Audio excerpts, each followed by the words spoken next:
Good day one and all. Today I have another twin set of vintage digital cameras to show you.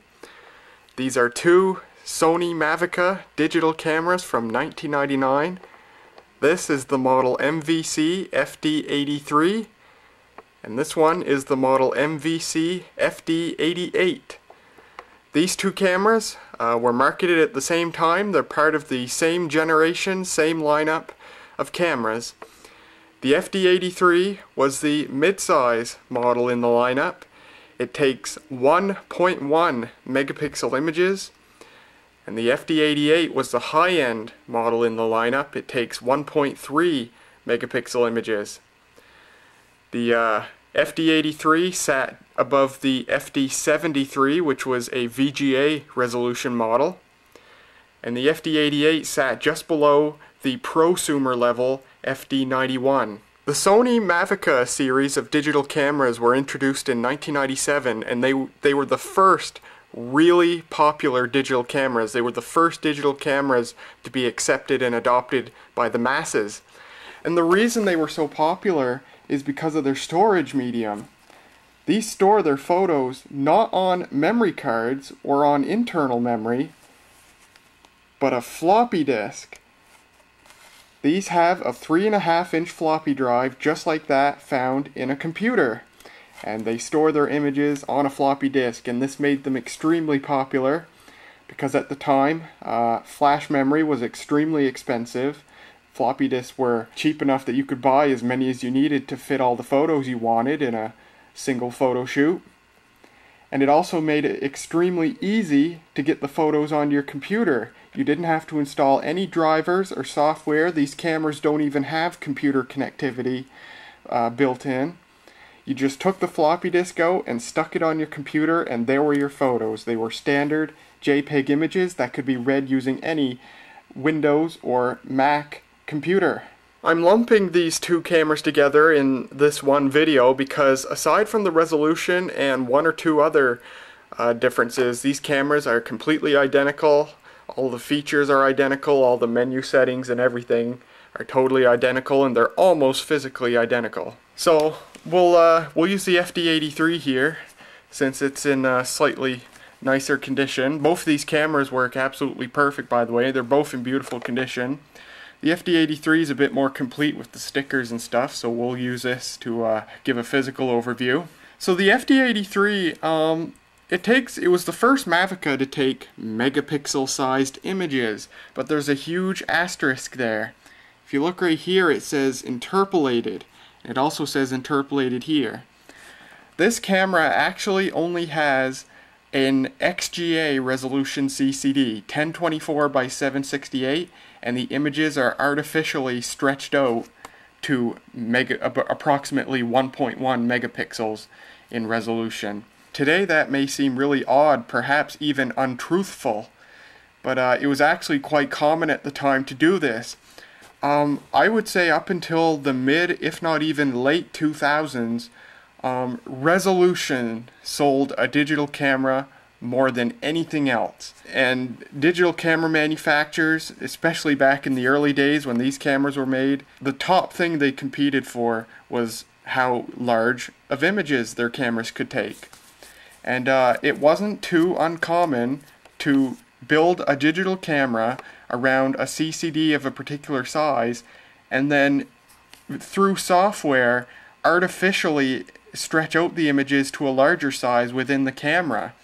This way you could get the edge of having larger resolution images, but you didn't have to raise the price by building a larger CCD into it. The trade-off, of course, is that in the end your images aren't any better quality than, for example, if this camera just took straight XGA resolution images.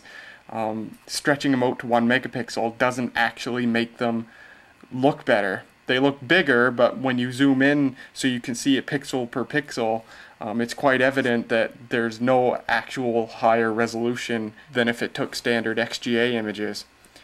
This camera does also have an XGA and VGA resolution mode, so I actually keep this just set to the XGA resolution mode. Really no point in using the 1 megapixel mode. So that's the story on that. A really cool feature that these higher resolution Mavicas have is, take a look at this. It says Quick Access FD Drive 4X. These have a 4x speed floppy drive. The disk spins at 4 times the speed of a normal computer floppy drive. And I think the speed a floppy disk spins is somewhere around 300 RPM. So multiply that by 4, you get 1200 RPM, if I'm correct, that a floppy disk spins in one of these cameras. Which is nuts, because if you watch the video I made on the 2 VGA resolution Mavicas I have, they have a double speed floppy drive, 2x, and when the disk is spinning, you can really hear, you know, just the friction of the disk spinning within the case, because floppy disks just weren't meant to spin that fast. They weren't built for it. So you'd think that using a floppy in this camera, you know, would be really wear-inducing, spinning at such a high speed. It would just destroy the disk and be really loud. But what's so interesting is, and you'll hear this when we turn these cameras on later, these 4x drives are nearly silent. I don't know how. The 2x drives are quite noisy. The 4x drives are nearly silent. You just hear this very subtle humming noise. I don't know how they managed to do that, spinning a floppy disk at 4 times what it was designed to spin. But somehow they were able to do it. I have no clue. But yeah, the floppy drives in these are really quiet. Well, the spindle motor's really quiet. You can hear the head going from track to track quite audibly, and it's kind of funny because it sounds like a ratchet, you know, going track to track at 4 times the normal speed. It goes tick tick tick tick tick tick really fast, and it's quite cool, and you'll hear that when we power these on. Also really cool, see this, MPEG movie, and it says it right here as well. These can actually record video onto a floppy disk, which it's nuts. It's totally cool. And in fact, if you look right here, this is a microphone for the video recording. These can record up to 15 seconds of 320 by 240 video on a floppy disk, and it's 8 frames per second. Up to 15 seconds on a floppy disk. There's also a lower resolution video mode. It's 160 by 112, and you can fit up to a minute of 160 by 112 video at 8 frames per second with sound onto a floppy disk. Very cool, and it was totally awesome at the time of these cameras. To be able to record digital video that you could so easily put on a computer with your camera was just totally awesome. And of course, this was around the time when it started becoming common to be able to send pictures over email. And that's another reason that the Mavicas as a whole were so popular, was just the ease of being able to send your pictures to other people through email. Of course, you could do it with any digital camera. But the Mavicas in particular, as a result of using floppy disks, which are of course really small, the pictures are quite highly compressed. They don't look bad, these take really good pictures, but they do have quite a lot of compression in them, and that made the pictures quite small, which still made them quite easily to email, even over a dial-up connection. And the videos, you know, the biggest a video is going to be is a little over a megabyte in size, and you know, if you had the patience and you had the money to spend to do that over a dial-up internet connection, you could email somebody a video. Take a few minutes, and then it would send off, and you got to email videos to people. It was totally awesome and very new. What else do we got here?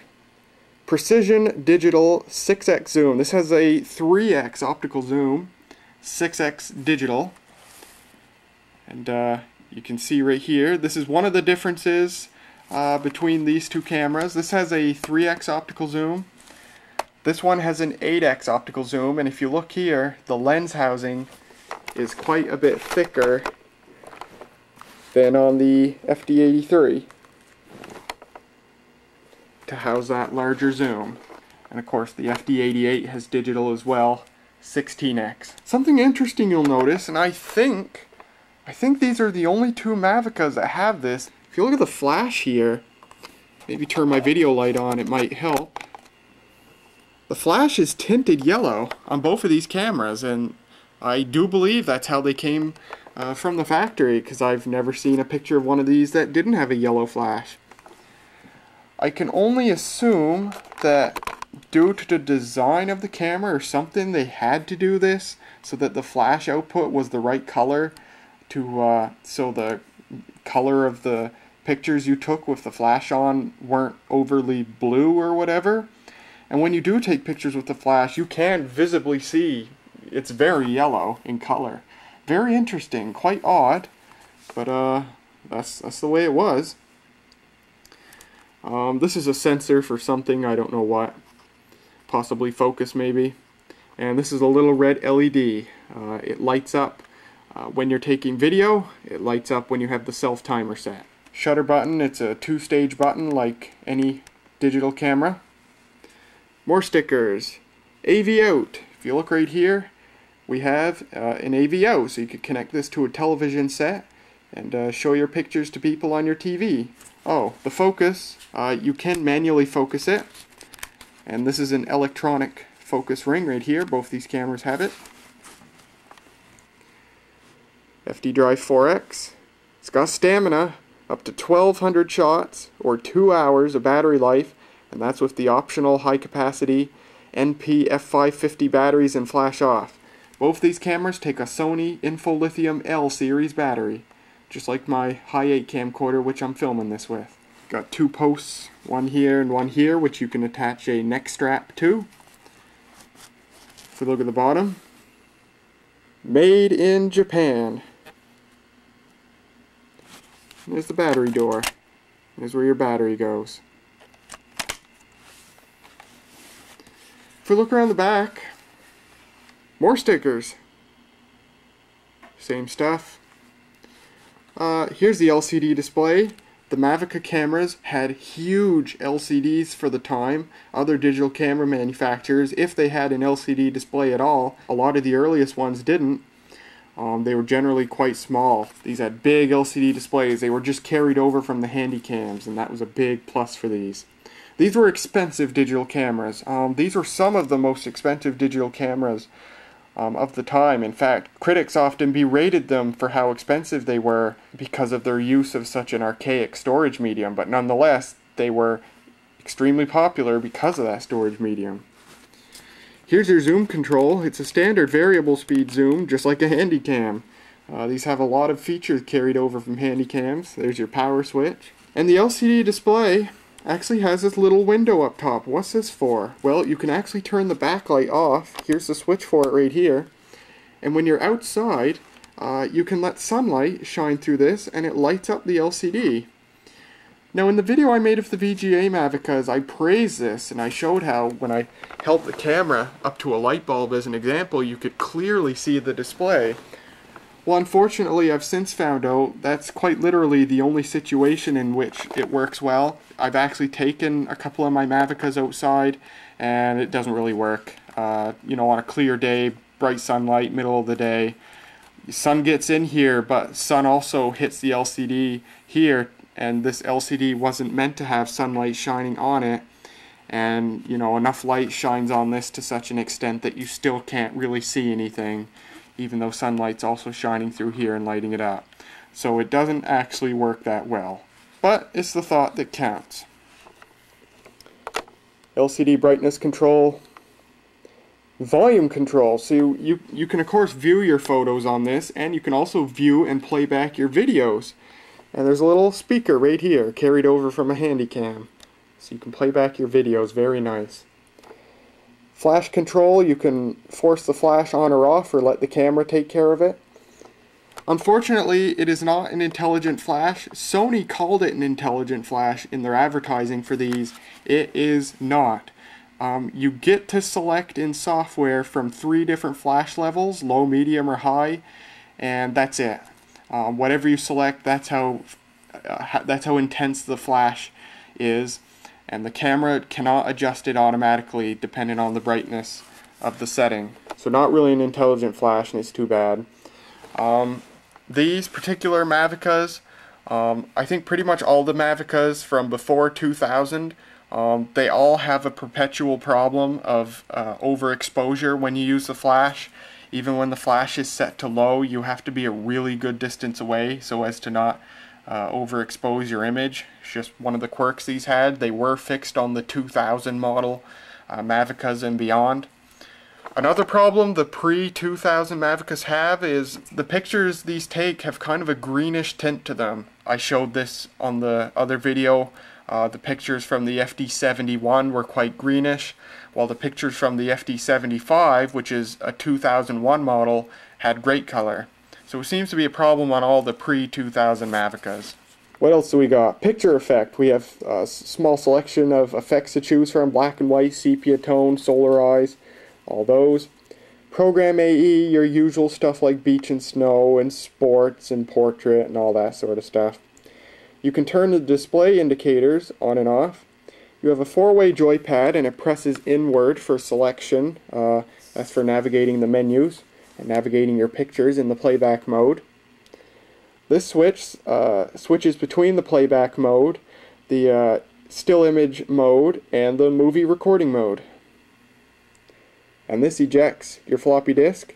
There's a green LED, power LED there, and this red LED lights up when the floppy disk drive is recording an image or reading back an image.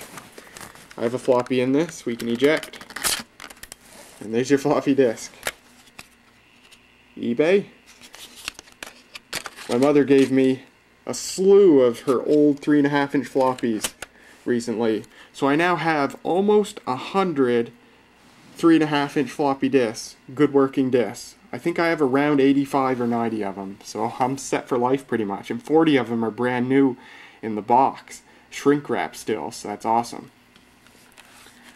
So I think I've shown everything with this one. I mean, this one don't look much different aside from this part being thicker, but I'll give you a quick overview anyway. And these cameras are really nice because they have so much surface area to grab onto. You can hold these with both hands. Your left hand like that, and then your right hand. There's just so much surface area to grab onto, and you're not going to obstruct anything or even the microphone. It's very nice, very easy to get, and because these cameras are obviously a little bit heavy by modern standards, very easy to take good sharp images because the camera's not shaking, so it's very nice.